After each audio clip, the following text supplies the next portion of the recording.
He was a loner in his time, a genius the world couldn't understand, not a politician, not a capitalist, just a man living for ideas.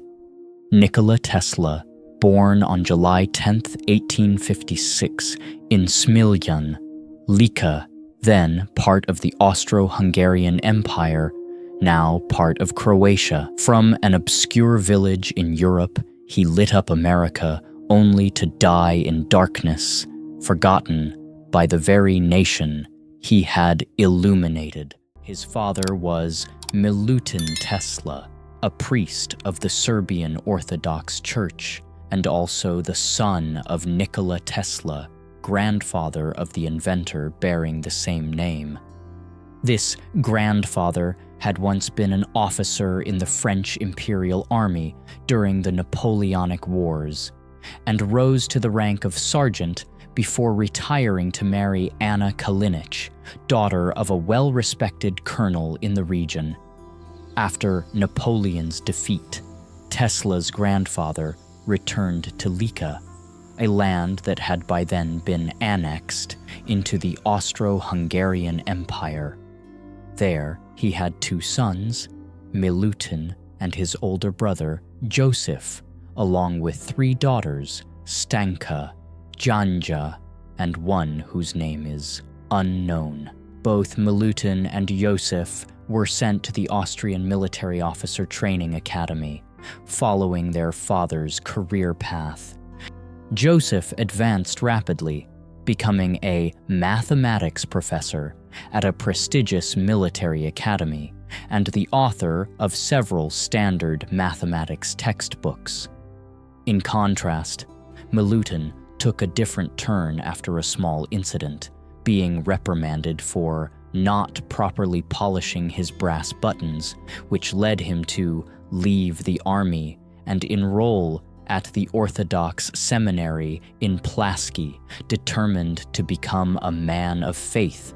Tesla's mother, Juka Mandik, was the daughter of a priest in Grasach named Nikola Mandik. She was the elder sister of three exceptional younger brothers, Nikolai, who later became Archbishop of Sarajevo and head of the Serbian Orthodox Church in Bosnia, Pajo, a colonel in the Austrian General Staff, and Trifun, a successful businessman, hotel owner, and respected landowner in the region.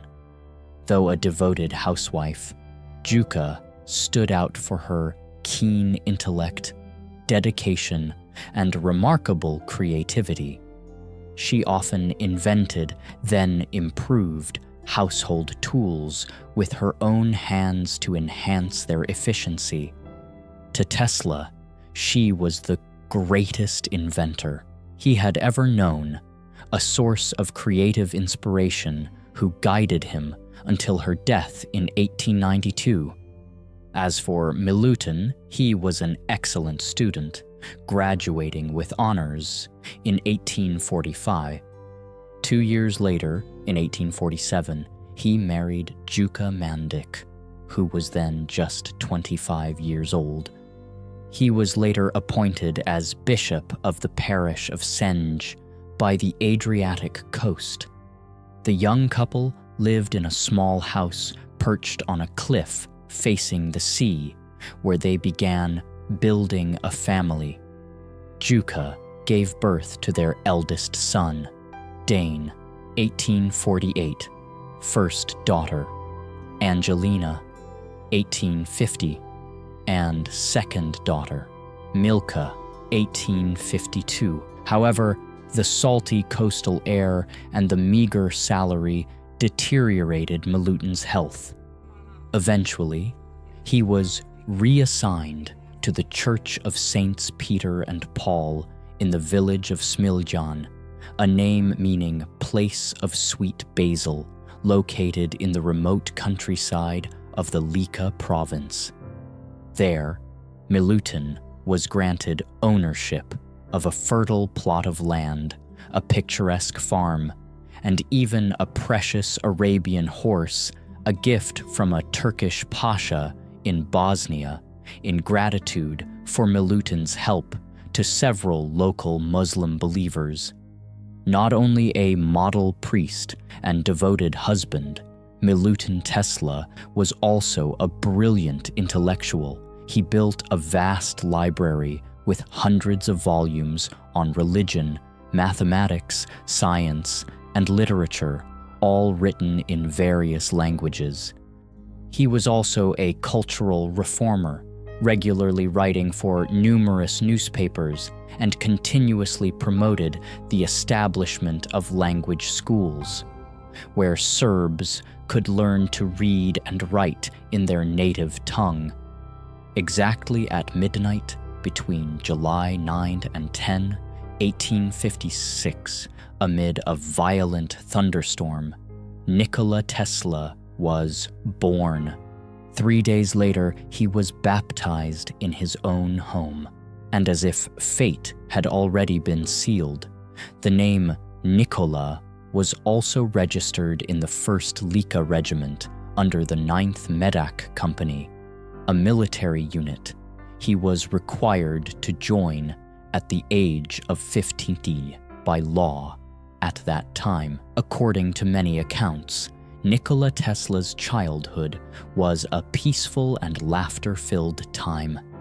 He grew up surrounded by the love of his family, especially his younger sister Marika. Born in 1859, a little girl who often wandered with him to the nearby cemetery or played around the farm among flocks of chickens, geese, sheep, and various other livestock tended by their father. However, Tesla's closest companion was not a human, but a black cat named Macaque. It was Macaque, his first teacher, who accidentally led young Nikola to a phenomenon that would shape the course of his entire life. One day, while stroking Macaque, Tesla suddenly saw a flash of light, a static electric spark that jumped from the cat's body in the stillness of night. His father, a stern and educated man, explained the phenomenon with a single word: electricity.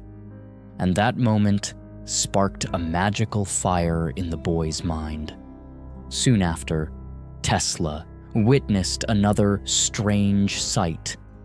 Macaque's entire body appeared to glow brilliantly in the dark, an eerie halo radiating throughout the candle-lit room. These were not merely childhood memories. To Tesla, they were revelations. Those invisible lights opened up to him a completely new world, a world of energy, of electric force, of things no one dared to imagine. From then on, young Nikola became obsessed with discovery. Encouraged by his intelligent and skillful mother, he began sketching strange designs, including a flying machine that many would later claim resembled the shape of a modern helicopter. He dismantled clocks, curious to understand their inner workings. And more than once, he transformed into a Serbian folk warrior, wielding a wooden sword he crafted with his own hands. But behind that lively and inventive spirit was a fragile and troubled soul. Tesla later admitted that as a child, he suffered from a strange condition that made it difficult to distinguish between reality and imagination. Images, sounds, colors, all appeared vividly before his eyes. So lifelike, it was terrifying. He didn't know whether he was awake or dreaming, and that feeling, both mesmerizing and frightening, haunted him throughout his childhood. But the greatest shock of his young life came in 1863. His older brother, Dane, a gifted teenager admired by the whole family, died tragically, trampled to death by the family's beloved Arabian horse, right in front of Tesla, a horrifying memory deeply seared into his subconscious. Overwhelmed with grief, his father, Nikola Tesla, decided to move the entire family away from their quiet rural home to a larger town, Gospic. For a sensitive child like Nikola, the change felt like being thrown into a strange, crowded, and cold new world. Even worse, Dane's death pushed the relationship between Nikola and his father into crisis. Milutin, who had pinned all his hopes on his lost son, now seemed to have no love left for Nikola. The father became distant and indifferent toward Tesla. To fill that emotional void, Tesla threw himself into studying, building, and exploring as a way to prove his worth. But those efforts only met silence. No praise, no glances of recognition. Even when his father caught him secretly reading in the library, Milutin exploded in anger as if reading were a misdeed. Once, when Tesla accidentally stepped on the hem of a lady's dress during a church service, his father didn't hesitate to slap him in front of the crowd as a cruel form of discipline. Those psychological blows made Tesla increasingly withdrawn and haunted. He began developing strange fears, revulsion toward earrings and pearls, an intolerance for the smell of camphor, a fear of human hair. And most of all, he became obsessed with numbers, counting steps, dividing food into tiny parts, and insisting that everything he did be divisible by 3. It seemed as though his mind was spiraling into chaos, until one book saved him. Biography, a Hungarian novel published in 1836, told the story of Oliver Biography, a young man who wasted his youth in pleasure, but later awakened and devoted his entire life to serving his nation. Tesla read it, speechless. And from that point on, a new belief began to form.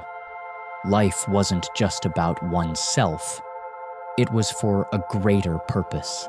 Tesla was especially drawn to the main character in the novel Biography, as he recognized in him a deep desire to improve his moral character while remaining calm in the face of superficial temptations. This figure, with his life of self-control, showed Tesla that mastering intense emotions was entirely possible. He began to realize that one way to overcome the vague visions that frequently invaded his mind was to cooperate with them rather than resist. And as he delved deeper into his imaginary world, Tesla embarked on strange journeys, where he envisioned distant lands, fascinating people, and radiant cities, all painted by his own mind. In the process, he honed an extraordinary capacity for imagination, which would later become his primary tool in scientific pursuits. Tesla gradually formed his own philosophy about the nature of reality.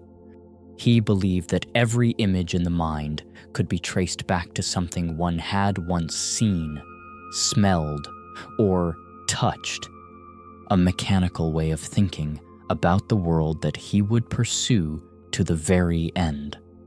That theory wasn't just fantasy.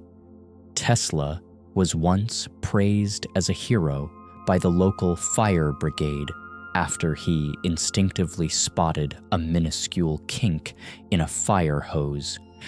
and immediately recognized it as the reason the water couldn't reach a burning building. By simply straightening the fold, he resolved the issue.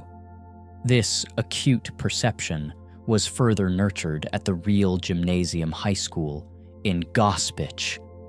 There, Tesla stunned his mathematics professors with his ability to perform mental calculations without pen and paper. However, that talent didn't carry over to art class, where he could not concentrate at all. His mind constantly drifted into daydreams, resulting in such poor technical drawing grades that his father had to personally meet with the principal to intervene. That experience planted in Tesla a lifelong aversion to schematic drawings. It was during his years at Real Gymnasium that Tesla began to immerse himself seriously in invention, particularly designing a flying machine based on vacuum propulsion to push air. Although he later dismissed the idea, it marked the first time he approached the dream of mastering the skies through theory. Right after graduating in 1870, that boundless imagination seemed to wear down his body. Tesla fell seriously ill to the point where doctors gave up on him. While bedridden for a long period, he began reading books obsessively and for the first time encountered the works of Mark Twain. Later, when Tesla got the chance to tell the story directly to Twain, the American author was moved to tears. Miraculously recovering after his long illness, Tesla returned to his studies by transferring to Real Gymnasium in Karlovac in 1873. Following his father's wishes, who still hoped his son would enter the clergy, Tesla enrolled in classes at the local seminary. But his true passion lay in electrical science. That passion was ignited by an inspiring physics teacher who introduced him to a radiometer invented by William Crookes. The device, using light energy to spin small vanes made of foil inside a vacuum bulb, opened up a whole new world for Tesla. Soon after, he began experimenting with batteries, inductors, and electrostatic generators, but once again, his progress was interrupted. Upon returning home to Gospic, Tesla was struck by a terrible cholera outbreak that left him bedridden for over 9 months, repeatedly on the brink of death. After one near-death experience, Tesla pleaded with his father if he were allowed to study engineering instead of theology. He believed he would recover. Milutin, gripped by the fear of losing another child, immediately swore on his honor that he would send Nikola to the best technical institute in the world. Finally understood at last, Tesla made a miraculous recovery. But before he could step into the classroom, his father sent him into the Croatian mountains, armed only with a stack of books and a few hunting tools, fearing for his son's increasingly fragile health. Tesla's father did everything he could to keep him out of sight from the authorities. According to the law, Tesla would be required to serve in the Austrian army for 3 years, something that could very well kill him in his current condition. And so, for 9 months, starting in the fall of 1874, Tesla lived in seclusion amidst the wilderness of Eastern Europe, wandering through dense forests and across still lakes far from the gaze of the outside world. It was in this very place that a quiet transformation took place. His body gradually grew stronger. His mind, too, was forged, deeper, more focused. In the solitude of the forest, the wild dreams that once tormented him became tools for reflection and visualization. From a weakness that had nearly destroyed him, Tesla's imagination became a lens allowing him to clearly sketch out machines that had never existed. He imagined an underwater pipeline system that could transport letters and parcels through capsules using hydraulic pressure. Another idea, a massive ring encircling Earth's equator, functioning as a global high-tech transportation network. When he returned, his father kept his promise. Milutin helped him secure a scholarship from the Military Frontier Administration, opening the path for Tesla to study for 3 years at the renowned Polytechnic School of Graz in Austria. Before he departed, his mother gave him a hand-embroidered satchel made from traditional Serbian fabric, a keepsake he would treasure for life. In 1875, Tesla left Gospic, embarking on a completely new journey, stepping into a foreign culture and environment. Just as his Serbian ancestors had once crossed the borders of the Austro-Hungarian Empire generations before. Even in his first year, Tesla caused a stir. He didn't miss a single class. It was said that he studied from 3 to 7 p.m. every day. One professor became so worried that he wrote to Milutin, pleading for him to bring his son home before he studied himself to death. Others, however, praised his dedication. The head of the engineering department even proudly wrote, "Your son is a first-class star." At school, Tesla began his first experiments with alternating current, the invention that would become his life's greatest legacy. But in his second year, things began to unravel.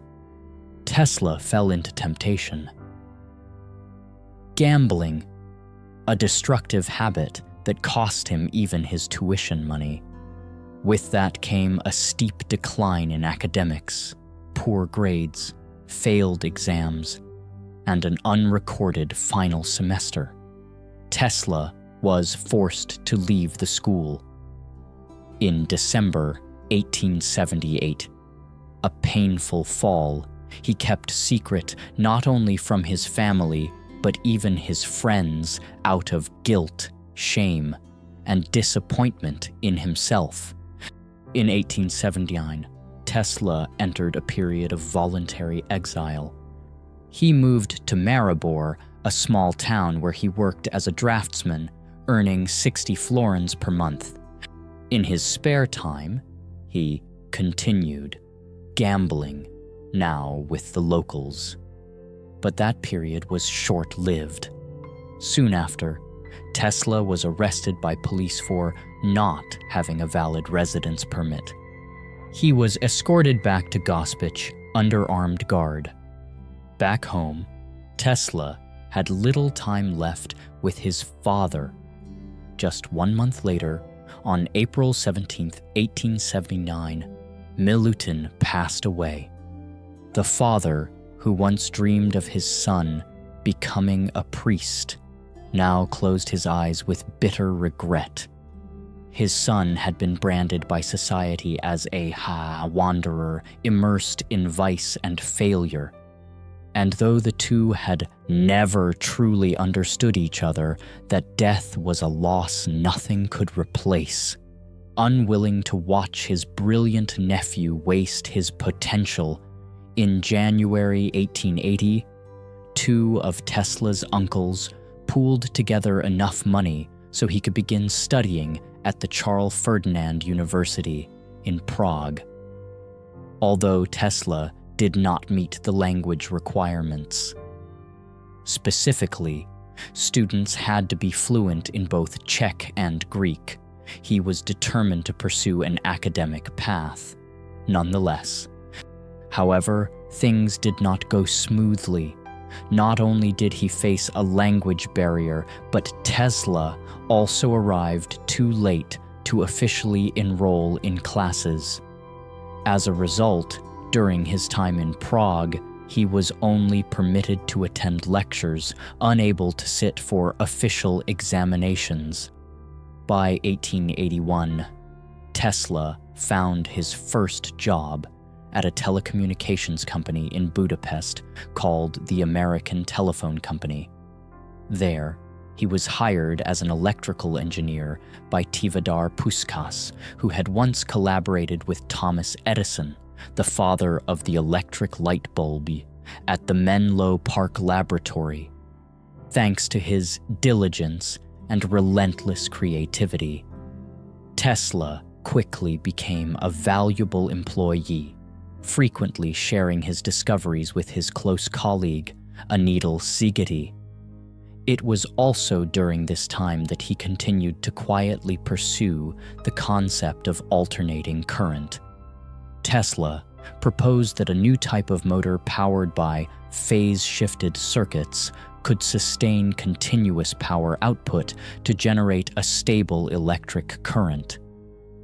But to realize that idea, Tesla understood he needed to figure out how to create a rotating magnetic field, a challenge no one had yet solved at the time. In February 1882, while strolling in the park with Nikola Tesla, a sudden flash of inspiration struck Tesla's mind. He stopped, picked up a stick, and drew the first sketch of an induction motor in the sand, fully illustrating the concept of a motor without a commutator, the bulky, fragile, segmented metal cylinder commonly used in direct current motors. That was the moment that gave birth to an invention that would change the entire modern world. Impressed by this extraordinary creativity, Tivadar Puskás advised Tesla to move to Paris to work for an old acquaintance, Thomas Edison, at the Continental Edison Company, a business specializing in electrical equipment. There, Tesla was first assigned to work under Charles Batchelor, a veteran manager who had worked with Edison since 1872. It was Batchelor who trusted Tesla enough to assign him the task of designing generators' devices that convert mechanical energy into electrical energy, commonly used in direct current systems. However, even after work hours, Tesla tirelessly continued developing his alternating current theory.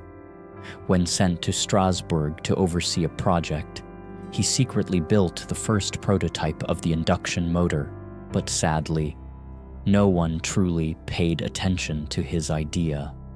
A regrettable oversight because today, alternating current is considered far more efficient for power transmission than direct current, whereas direct current, the dominant technology of the late 19th century, only flows in one direction. Alternating current can reverse direction and vary in intensity cyclically, allowing for reduced energy loss and longer distance transmission. The problem wasn't Tesla's vision, but that he was simply too far ahead of his time. At that point, both technology and the market were still tightly bound to outdated methods, not yet ready for the revolution he was silently building. Before long, Tesla fell into financial hardship, once again spending all of his modest salary. However, he still managed to leave a strong impression on Batchelor, who believed Tesla possessed the intellect to work directly with Thomas Edison. And so, in 1884, Tesla set foot in the United States. During immigration procedures, he was mistakenly recorded as Swedish, simply because the officer couldn't understand the word Smiljan, Tesla's actual hometown. All Tesla had in his possession then was a suitcase, a few blueprints, and a letter of recommendation from Charles Batchelor that read, "I know of two great men. One is you, the other is this young man." Although he had no belief in the concept of direct current, Tesla was nonetheless assigned the task of improving the DC motor invented by Edison himself.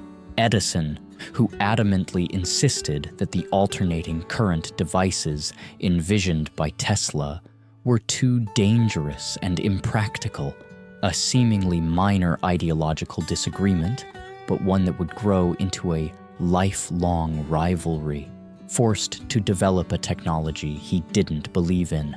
Tesla became increasingly disillusioned. He began to openly point out the critical weaknesses of direct current, while also asserting the superior advantages of alternating current.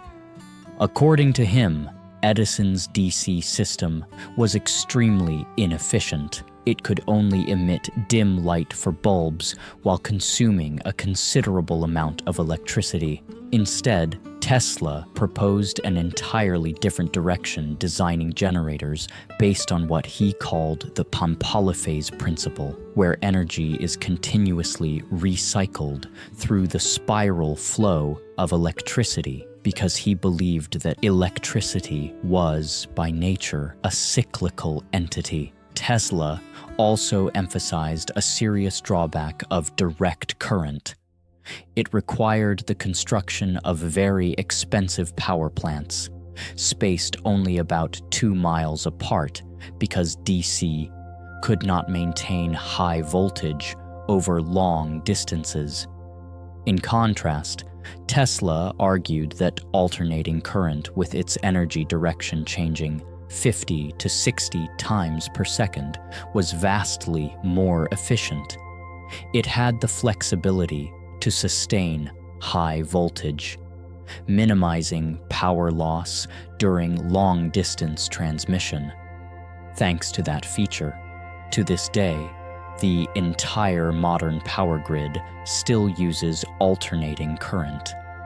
This system transmits electricity over large distances via transformer stations, where the AC voltage can be reduced at the destination to suit the usage needs of each residential area. When alternating current reaches consumers like households, it can be used directly for high-power appliances, like washing machines. However, for smaller electronic devices, alternating current often needs to be converted into direct current. This process occurs through rectifier diodes integrated inside the device's power supply. These diodes allow current to flow in only one direction, thus creating a stable and continuous power source. By this point, Tesla was no longer involved with Edison and had only one remaining ambition: to spread alternating current technology to the entire world. In 1885, with financial support from two wealthy investors, Robert Lane and Benjamin Vail, Tesla established his first private company, the Tesla Electric Light Company. Both patrons believed that AC technology would define the future of the electrical industry. But as if fate always tested him through familiar adversities, Tesla made a fatal mistake. He demanded too much funding for his projects. This caused the investors to grow increasingly wary They began to doubt the feasibility of alternating current, seeing it as a risky option, and eventually they decided to expel Tesla from the very company he had founded. That same year, Tesla fell into crisis. No money, no patents recognized, no one to support him. For most of 1885, he had to do manual labor, from machine repair work to digging ditches. That grueling work earned him just $2 a day, an immense bitterness for a man dreaming of changing the world with science. Yet Tesla did not let failure extinguish his faith, learning hard lessons from past mistakes. In 1886, he met two new benefactors, Alfred S. Brown, a director at Western Union, and Charles F. Peck, a venture capitalist. Both saw Tesla's true potential, and with their backing, Tesla founded a new company, the Tesla Electric Company, headquartered in Manhattan, New York. There, he perfected one of the greatest inventions of his life, the polyphase alternating current induction motor.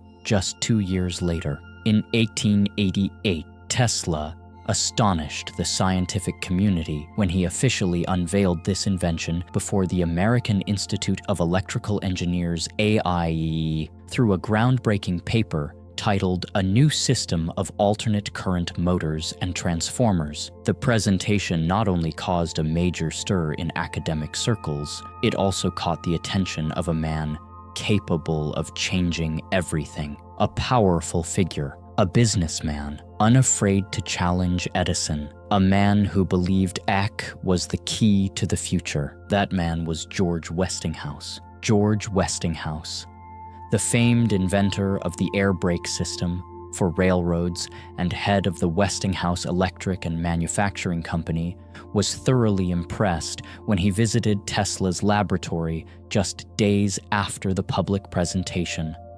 There, he witnessed firsthand the first prototype of the polyphase system. Captivated by the potential of this revolutionary invention, Westinghouse believed it could become the solution to supplying electricity to the entire United States.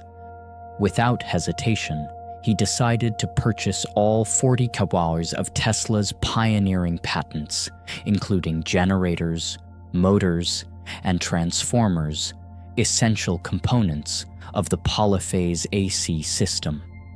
He also invited Tesla to serve as a technical consultant for 12 months at the Westinghouse plant in Philadelphia, where the first commercial AC electrical devices in history began production. The first AC electric machine officially debuted in 1886, marking the beginning of a historic confrontation, the War of the Currents, between Westinghouse and Edison. From 1888 to 1892, Edison poured all his resources into defending his direct current DC system, while Westinghouse and Tesla remained steadfast in proving the superiority of alternating current AC. In this fierce battle, Edison did not hesitate to use his power and influence to manipulate the media and public opinion. Despite technical data showing that AC was superior over long distances and more efficient, he continuously published articles in major newspapers warning the public about the dangers of alternating current. But Edison failed to convince the most important figure, John Pierpont Morgan, the financial titan of Wall Street. In 1892, Morgan decided to merge Edison General Electric with the Thomas Houston Company, a firm specializing in AC, and renamed it General Electric, completely removing Edison's name from the brand. That marked the end of Edison's dominance and the decisive victory of AC in the War of the Currents. Westinghouse's success quickly manifested in the marketplace. Revenue jumped from $800,000 in 1887 to $4.2 million by 1890. As for Tesla, he received approximately $105,000 in royalties by the end of 1891, a large sum at the time, along with major personal achievements. That same year, Tesla officially became a U.S. citizen and established 2 private laboratories in New York, one on South Fifth Avenue and another on East Houston Street. However, the spotlight did not last forever. By late 1890, Westinghouse's financial situation suddenly faltered. The company's expansion plan, heavily funded by loans, collapsed when the brokerage Baring Brothers went under, triggering a domino effect with creditors demanding repayment. As a result, dividend payments to Tesla were also cut off. Undeterred, Tesla channeled all his energy into exploring high-frequency alternating current. He invented several groundbreaking devices, such as a lamp that required only one wire, an oscillating transformer, and a high-frequency generator. These inventions were demonstrated by Tesla in the spring of 1891 during a lecture at Columbia College in New York, under the auspices of the American Institute of Electrical Engineers. The audience was stunned by the ability to transmit AC electricity into a modern lighting system. The Columbia lecture elevated Tesla to the ranks of the world's leading electrical scientists. His subsequent experiments continued to prove that electricity could be transmitted over long distances, delivering stable illumination without traditional physical contact. And he didn't stop there. Tesla began outlining the first principles of radio technology.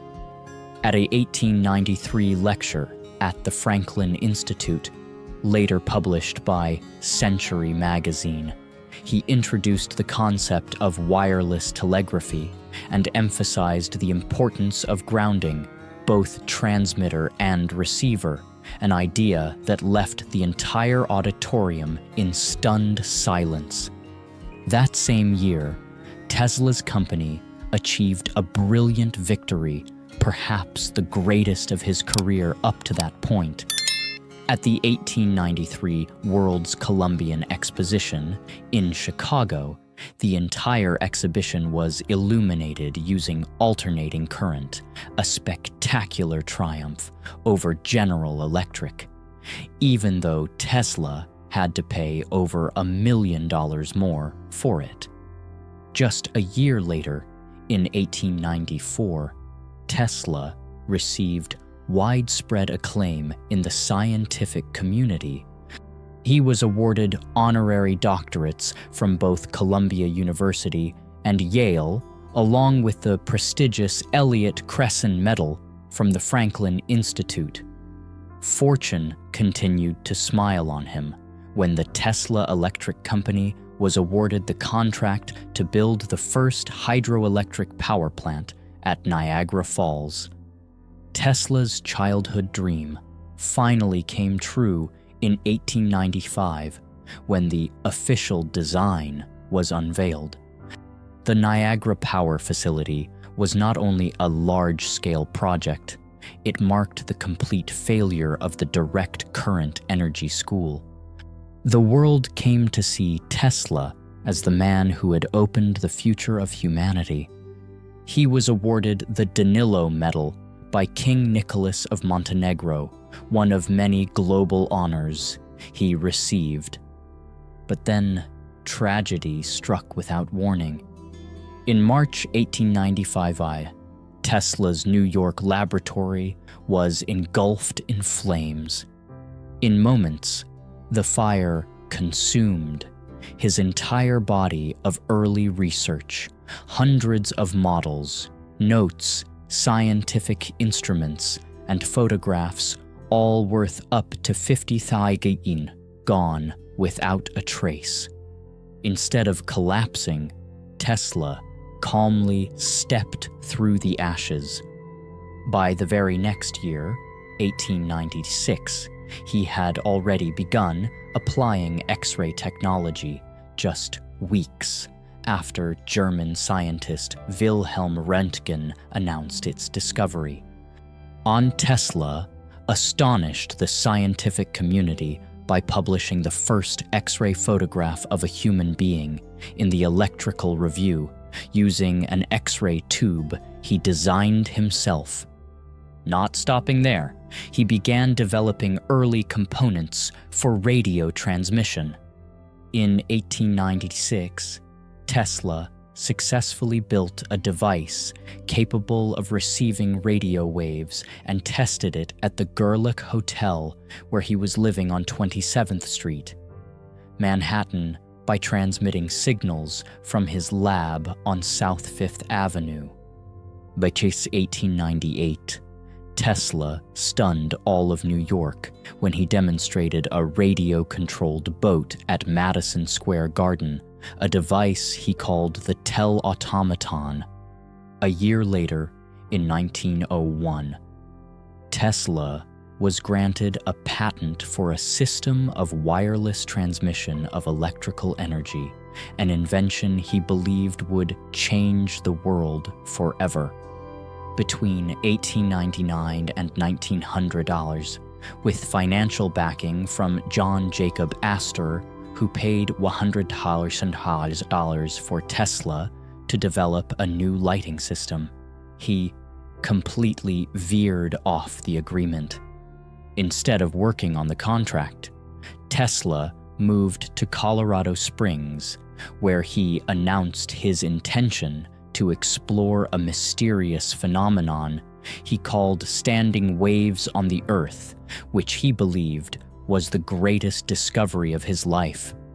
In a remote rural area far from the noise and skepticism of New York, Tesla built a massive experimental station outside the town of Nob Hill, a place guarded by a quote from Dante hanging on the front gate: "Abandon all hope, ye who enter here."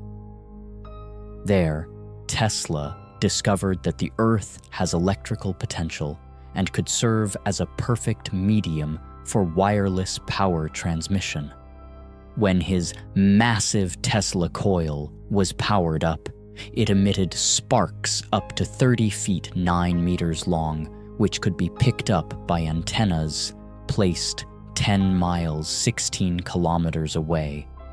Believing he could now control the Earth's natural resonant frequencies, Tesla began testing practical applications.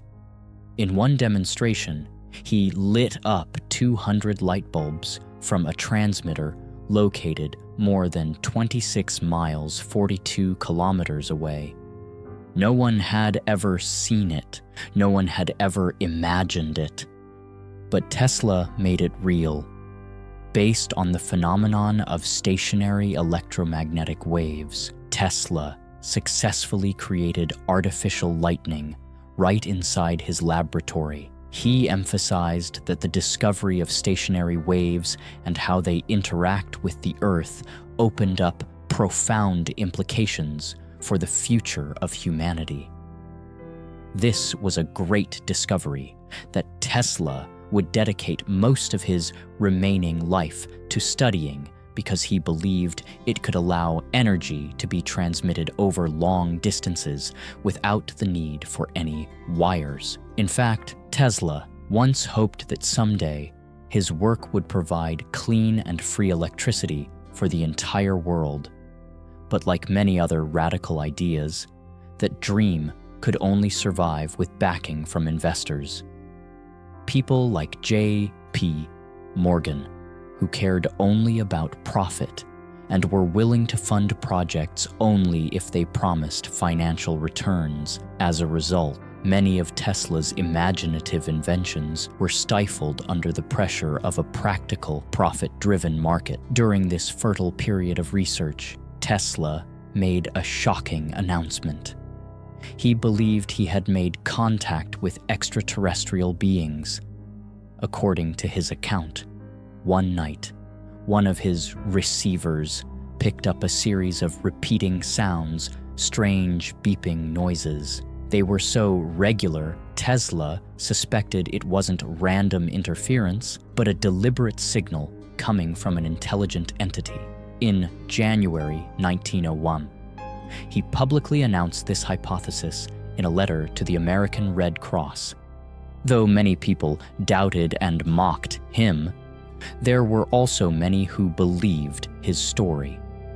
That idea was supported by the Martian civilization craze, sparked in 1895 by the book Mars by American astronomer Percival Lowell. Many Tesla supporters believed he might have established communication with the Red Planet. Nonetheless, Tesla didn't become obsessed with supernatural theories. He remained focused on his greatest ambition to unlock the potential of wireless energy transmission via Earth's stationary waves. In January 1900, he returned to New York, determined to find funding for a breakthrough invention that could outpace all his scientific rivals, including Reginald Fessenden, Lee de Forest, and especially Guglielmo Marconi, the Italian inventor, whom Tesla viewed as his next archenemy after Thomas Edison. He wanted to fulfill a promise. He had declared back in May 1899 to send a wireless signal to Paris by the year 1900. After finalizing the patent for his magnifying transmitter built in Colorado Springs, Tesla began seeking investors. He turned to his old ally, George Westinghouse, but was refused financial support, although Westinghouse did lend Tesla the necessary equipment. Most of the remaining funding came from J.P. Morgan, the financial genius of Wall Street, who agreed to work with Tesla after failing to acquire Marconi's wireless patents. Tesla convinced Morgan that wireless communication would render the costly undersea cable system across the Atlantic obsolete, drawn in by that vision. Morgan agreed to invest $150 in exchange for 51% ownership of Tesla's patents. From 1901 to 1905, with backing from one of the most powerful figures in global finance, Nikola Tesla built a monumental structure, Wardenclyffe Tower, 56 meters tall, with a 20-meter-wide copper dome. At the top, this was the first wireless transmission station in history, powered by a massive magnifying transmitter designed to transmit vast quantities of electrical energy to any location on Earth Tesla could envision. Tesla believed that with just a few receivers installed on the ground, people could easily capture energy from his transmission tower from anywhere in the world. Fueled by that ambition, he was determined to surpass his rival, Guglielmo Marconi, who had just been hailed by the world after claiming to receive the first transatlantic wireless signal in December 1901. In St. John's, Newfoundland, Marconi proudly announced that he had received a signal sent by his team in Poldhu, Cornwall, England. The press unanimously celebrated him as the father of wireless telegraphy. For Tesla, this was a heavy blow. He felt discouraged and bitter. In many press interviews, he insisted that Marconi had stolen his ideas, which Tesla had been developing since the 1890s, to retain patrons like J. P. Morgan. Tesla announced a plan to build a world telegraphy system, a global communication network, foreshadowing the World Wide Web decades later. According to his vision, personal receivers would be capable of receiving information and news from central broadcasting stations. Tesla envisioned many types of receivers. One model that could print out a daily bulletin, reminiscent of a primitive fax machine. Another model that functioned like a loudspeaker, transmitting voice to every corner. And most notably, a handheld device, connected to a vertical wire on a short pole capable of decoding radio waves. A design that signaled the birth of the modern mobile phone. By summer 1902, Tesla moved permanently into the Wardenclyffe lab, devoting all his energy to amplifying transmission power. Although he had formed a joint company with Morgan to support the project, he encountered enormous difficulty raising funds from New York's elite, who deemed the investment too risky. Tesla didn't think so. To keep the dream alive, he sold personal assets worth $33,000 and borrowed another $10,000 to continue his research. But one crisis followed another. Tesla faced a $30,000 debt to Westinghouse for equipment supplied. His landlord, James Warden, sued him for unpaid property taxes, not to mention the bill from the telephone company, which had installed a special line directly from the lab to the outside world. His finances were in ruin. At this point, Tesla tried to convince Morgan that his system could broadcast signals all the way to Australia, but Morgan was unmoved. In July 1903, he officially announced that he would no longer invest another cent. A devastating blow, one that pushed Tesla into a rage. In fury, he ramped up the Wardenclyffe transmitter to maximum power, unleashing artificial lightning bolts that lit up the night sky over New York, as if a betrayed genius were exacting revenge on the world. From a business standpoint, Morgan's decision to pull out was understandable. Tesla had promised to complete the transatlantic system in just 6-8 months and expand to the Pacific within a year. But after more than 2.5 years, nothing had materialized. However, there were other rumors. Some believed Morgan feared Tesla would make electricity free, a direct threat to his financial empire. Others speculated that Morgan had lost faith in the entire wireless industry, following the fraud scandal of Lancelot E. Pike, a con artist who had swindled investors with false promises of a wireless service between Philadelphia and New York. On top of that, Morgan began leaning toward investing in DeForest Wireless Automobiles, a company founded by one of Tesla's rivals. This enterprise was projected to generate $5 million in annual profit, and had even signed a major contract with the UTC Navy in February 1903 to supply DeForest wireless transmitters. After the failure of the Wardenclyffe project, Tesla, once hailed as the darling of electrical engineering, began slipping into isolation, increasingly forgotten by both investors and the scientific community. The ambitions that had once made him admired were now viewed as empty promises, dreams that would never materialize. Hoping to regain investor confidence, Tesla drew up plans to commercialize his technology He would produce and sell small Tesla coils to laboratories across America. He launched a new firm, the Tesla Electric and Manufacturing Company. But once again, the venture collapsed due to lack of capital. Shut out in America, Tesla turned his hopes back to his homeland. But even Serbian banks refused to support him. Even his former backer, John Jacob Astor, remained furious that the funds he had provided in 1899 had been spent on underground wave research instead of the wireless lighting systems originally promised.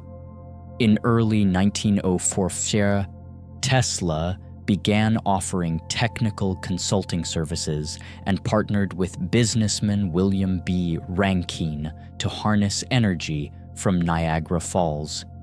Yet his deepest hope remained to restart the Wardenclyffe Laboratories. But that dream became increasingly distant. One major obstacle stood in the way. J.P. Morgan still held 51% ownership of Tesla's patents. This meant that any potential investor had to first get Morgan's permission to profit from Tesla's inventions.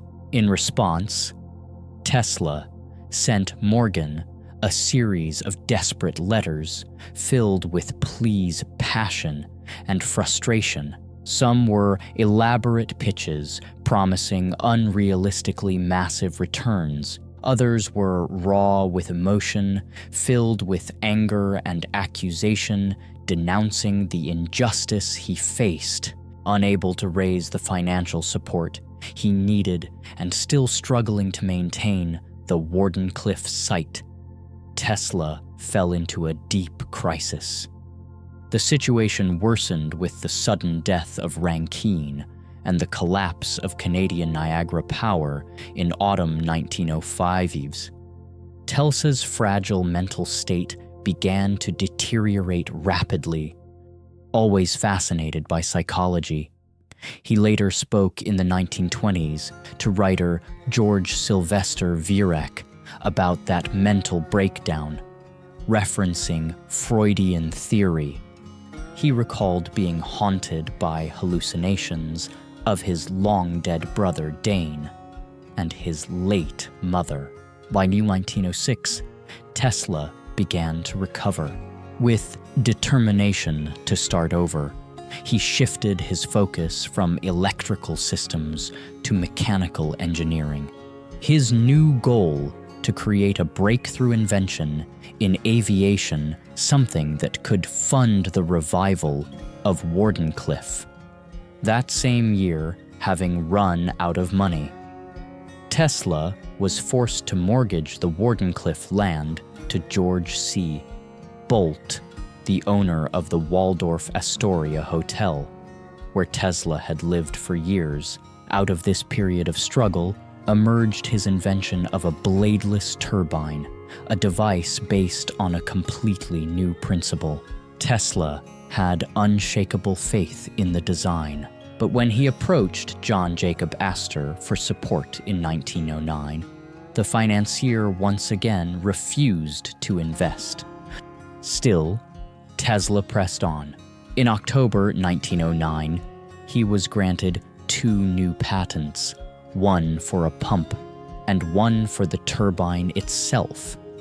He also launched a new firm, the Tesla Turbine Motor Company, his last attempt to prove he was not finished yet. However, after another failed demonstration at the Waterside Power Station in New York, where Tesla still clung to the dream of reviving wireless power, he turned to Jack Morgan, son of J.P. Morgan, in 1913, hoping to convince him to invest in the project. But Jack was more interested in Tesla's turbine designs. He agreed to give Tesla $20,000, yet instead of using it for its intended purpose, Tesla spent it trying to persuade Zygmunt Bergman, a German industrialist, to support his work.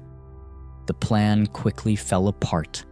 However, when World War I erupted, over the next decade, as his assets dwindled, Tesla continued to refine his turbine design.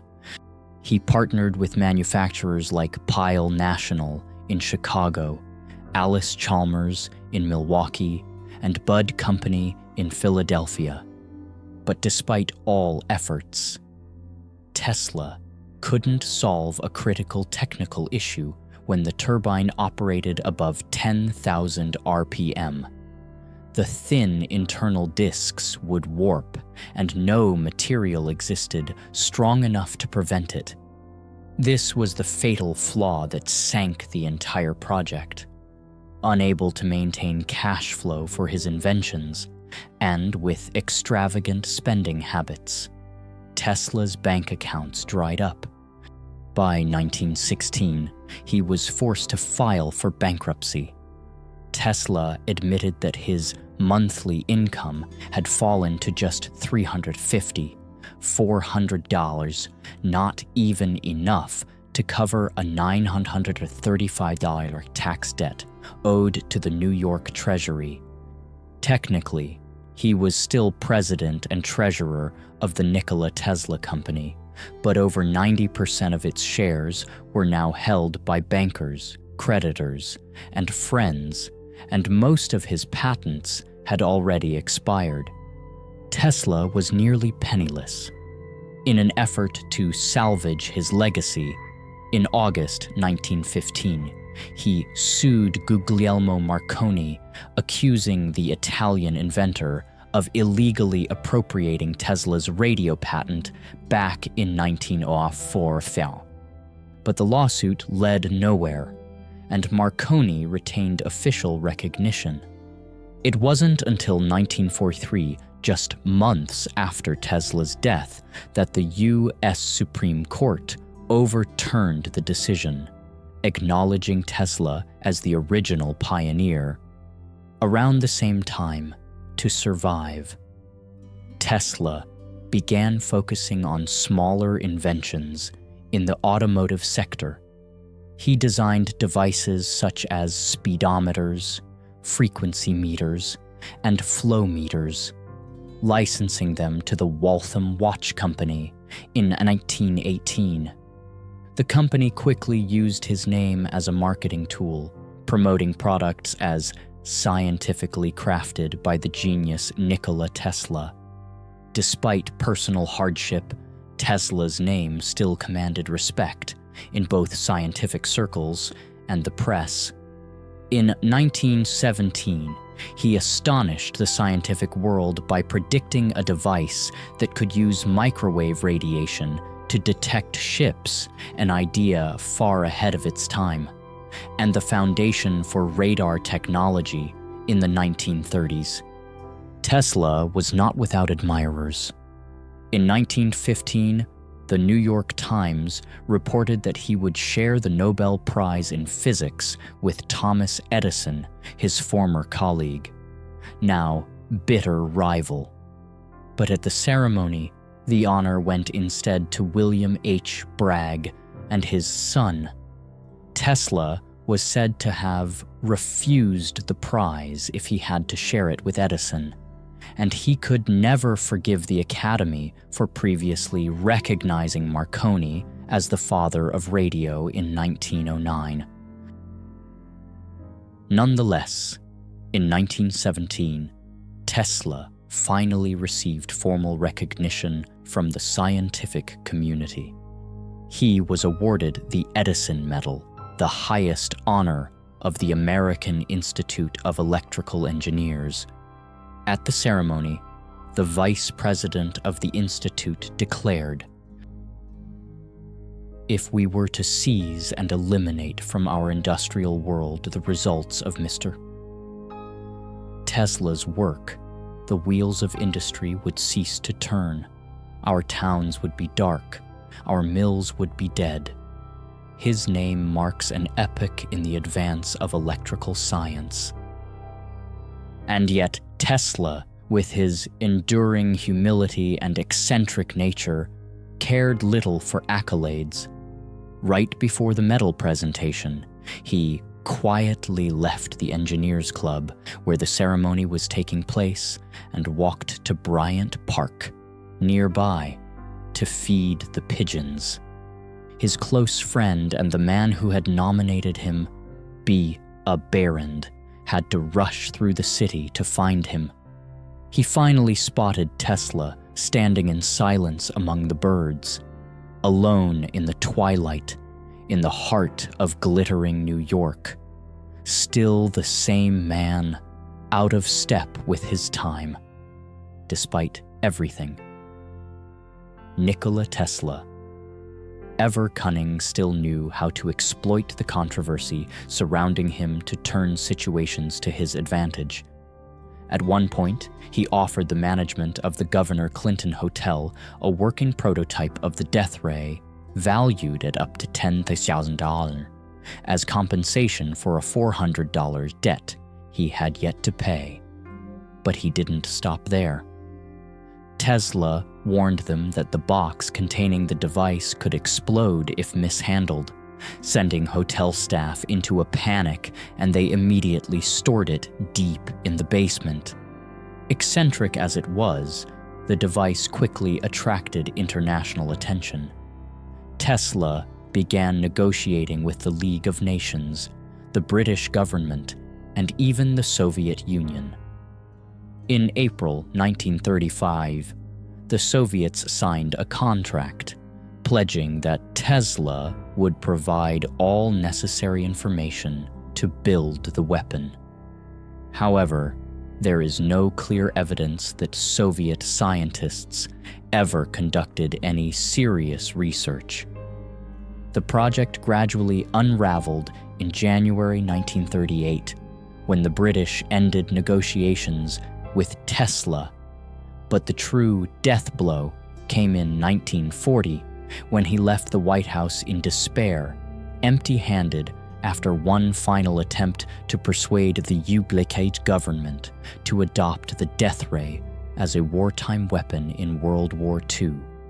By this time, Tesla's health had seriously deteriorated, a significant obstacle in his efforts to reach global governments. In 1937, he was struck by a taxi while crossing the street. Although badly injured, Tesla adamantly refused medical treatment, and those wounds would never fully heal. He lived frugally, eating only boiled vegetables and drinking warm milk. He always kept a distance of 3 steps from anyone to avoid infection. Tesla believed health was everything, but these self-imposed measures brought no improvement. By 1942, he was nearly bedridden, his awareness beginning to fade. In July that year, Tesla attempted to send money to Mark Twain, his old friend, who had died back in 1913. He chose to receive only a few visitors, including Prince Peter II of Yugoslavia in exile, and a young scientist named Blois Fitzgerald, the inventor of the anti-tank gun, who often came to talk with him about science and invention. Increasingly, Nikola Tesla isolated himself from the world. On January 7th, 1943, he died in his sleep of a heart attack in room 3327 at the New Yorker Hotel, where he had lived for the last 10 years of his life. News of Tesla's passing spread quickly.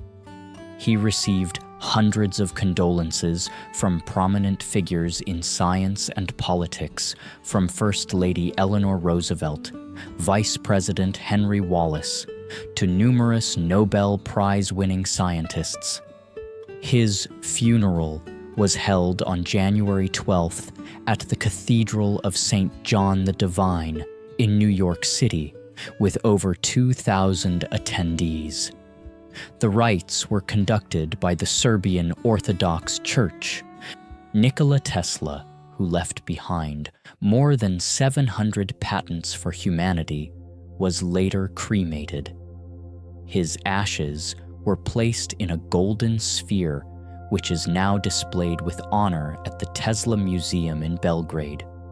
After his death, the U.S. government launched an investigation hoping to find something in his remaining notes that might aid the war effort. But in the end, they found nothing of value. By 1951, all documents were transferred to the Tesla Museum in Belgrade, and in 1957, his ashes were returned to his homeland. Despite everything, Nikola Tesla, ever cunning, still knew how to exploit the controversy surrounding him to turn situations to his advantage.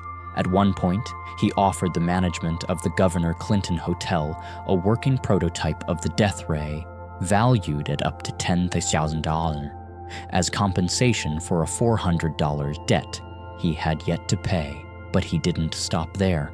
Tesla warned them that the box containing the device could explode if mishandled, sending hotel staff into a panic, and they immediately stored it deep in the basement.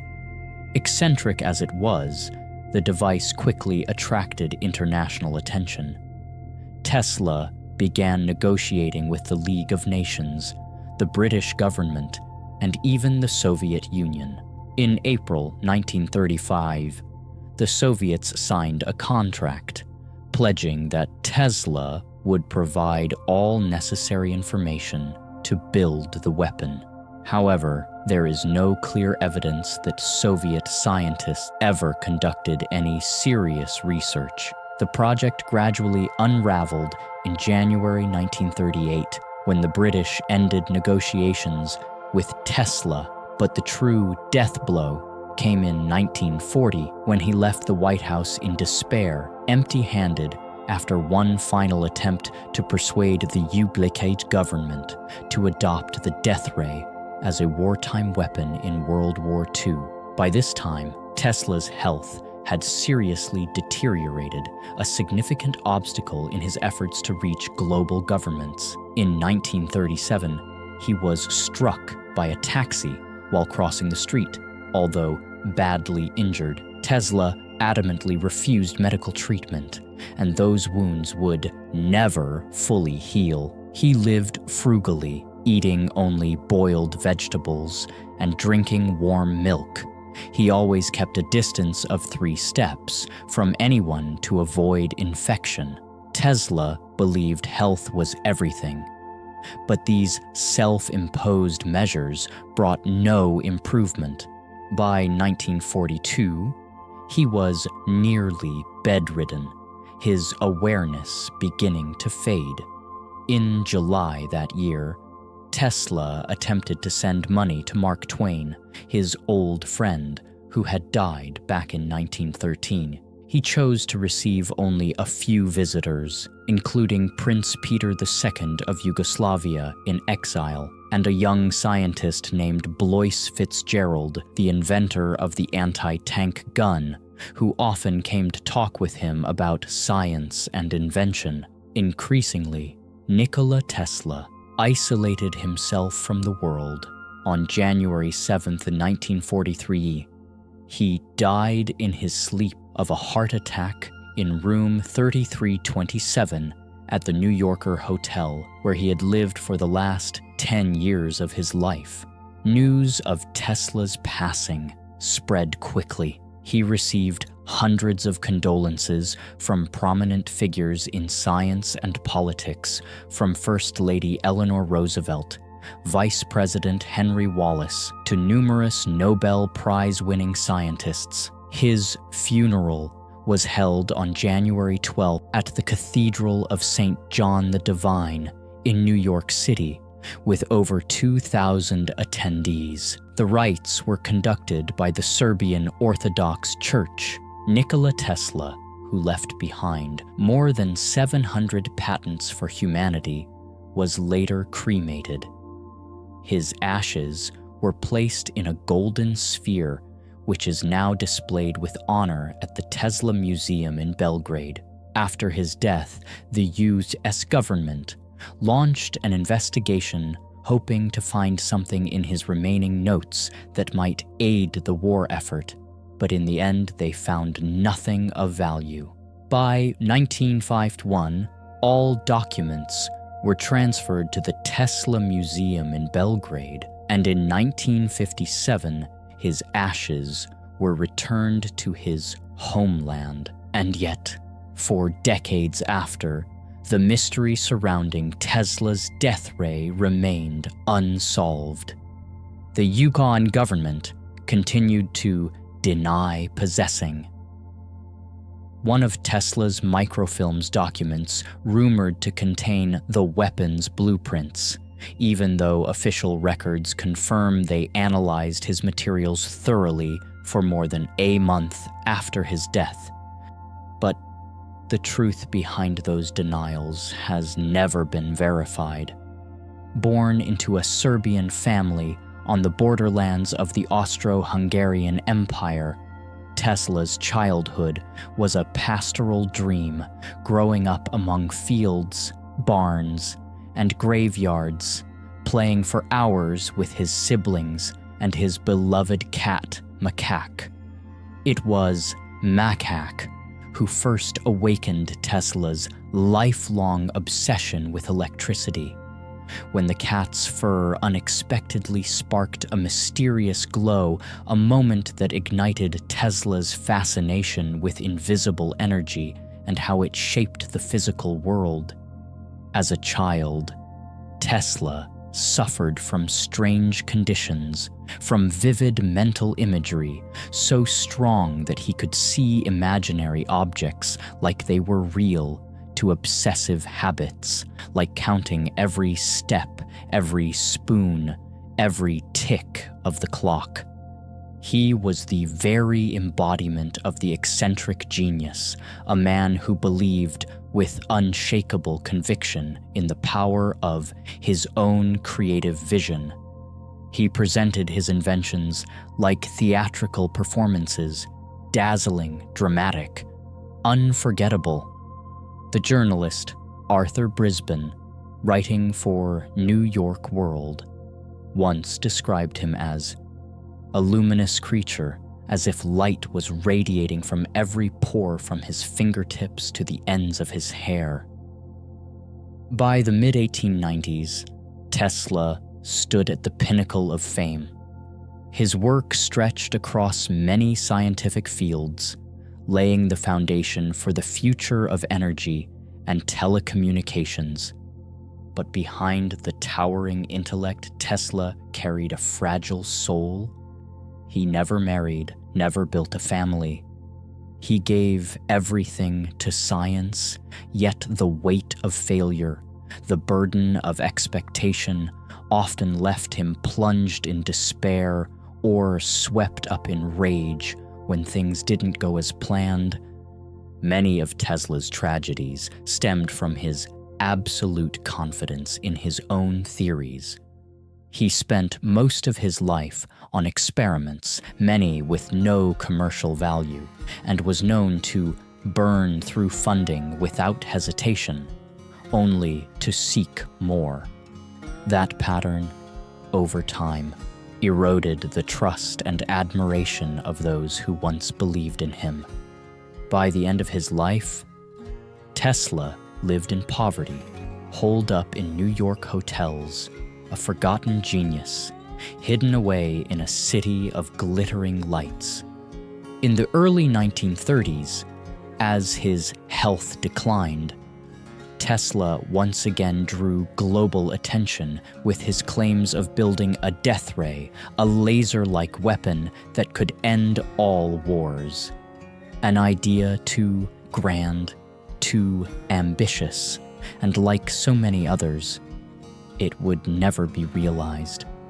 In 1940, during his final attempt to secure funding from the U.S. government, he failed again. The project, like his many dreams, vanished into smoke. By 1942, his body and mind had deteriorated beyond recovery. And on January 7th, 1943, Nikola Tesla drew his final breath in a small room at the New Yorker hotel. He passed quietly, but his scientific legacy remains eternal. Today, Tesla, Inc., one of the most valuable tech companies in the world, bears his name. Though there's no direct link, it feels only fitting that the ideals Tesla lived for, clean energy, world-changing technology, and a vision beyond his time, continue to be revived under that name. A name, Nikola Tesla, that stands not just for science, but for the unyielding desire to reach the impossible. Nikola Tesla, a Serbian of Croatian origin, was born in the mid-19th century at a time when the Balkans were still a remote region, far from the technological and industrial orbit of Europe. That land still belonged to the Austro-Hungarian Empire, a declining power, with virtually no contribution to the progress of global civilization. And yet, from that very place, Tesla rose in extraordinary fashion. Throughout his life, he made groundbreaking contributions across multiple fields, pioneering alternating current, paving the way for wireless technology, and even laying the foundations for today's renewable energy systems. Most impressive of all, he was the first person to conceive and define the entire concept of wireless communication. In terms of intellectual stature, he belongs to that rare group of minds who permanently transformed humanity's understanding of science and the structure of society, standing alongside Galileo Galilei, Isaac Newton, Thomas Edison, and Albert Einstein. And with all that legacy, one must ask, why was a genius like Tesla never truly recognized in his lifetime? The answer, though painful, is clear. Tesla's ideas and inventions were simply too far ahead of their time. While he toiled to realize his vision, the Western world was captivated by the practical, immediate applications delivered by Thomas Edison, another brilliant mind whose electrical systems aligned more closely with the technological capabilities of 19th century Europe and North America. Ironically, many of Edison's inventions are now obsolete or replaced, while Tesla's designs and ideas are more celebrated than ever because of their enduring efficiency and relevance. And perhaps, to offer the most fair and honest assessment, we should let Edison himself speak for Tesla. Though he once dismissed alternating current as impractical, Edison eventually admitted that Tesla was one of the greatest figures in the history of electricity. And Edison was right, because while he may have won the Can War of Currents in late 19th century America, today, from kettles and washing machines to the entire modern power grid, nearly everything runs on the alternating current that Tesla invented. In other words, Tesla lost a temporary battle, but won a century-defining revolution across the 20th and even the 21st century. Though he wasn't the first to invent alternating current, Tesla's brilliance lay in his ability to see vast practical applications for natural phenomena, an ability few of his contemporaries, including Edison, could match. He changed the world much like Edison once did. Because the truth is, Edison's light bulb would have been worth very little if not for the stable, safe, and efficient electrical distribution system that Tesla built. Few inventors in history have impacted modern life as profoundly as Nikola Tesla. The fact that electricity is now so widely available is largely thanks to his work and vision. Tesla even attempted to provide free electricity to all of humanity, a reason why he is revered by posterity, but also why he never earned the wealth that Edison did. Perhaps that very spirit, his strange, unwavering devotion, is what makes Tesla so beloved.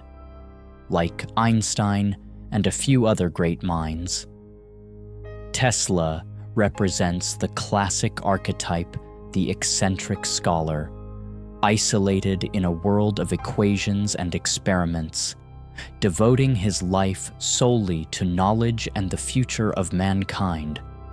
In an era where scientific discovery is often controlled and monetized by corporate powers, the image of Tesla, and ironically, even his name, now used as a commercial brand, stands as a rare romantic symbol.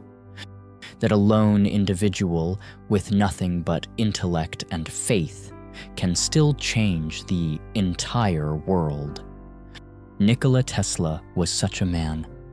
Though he was never honored properly in life, he has since become immortal, one of the most influential inventors the world has ever known. And you, what do you think of Nikola Tesla? Do you believe he was greater than Einstein? Let us know in the comments. And as always, thank you so much for staying with us until the very end of this journey.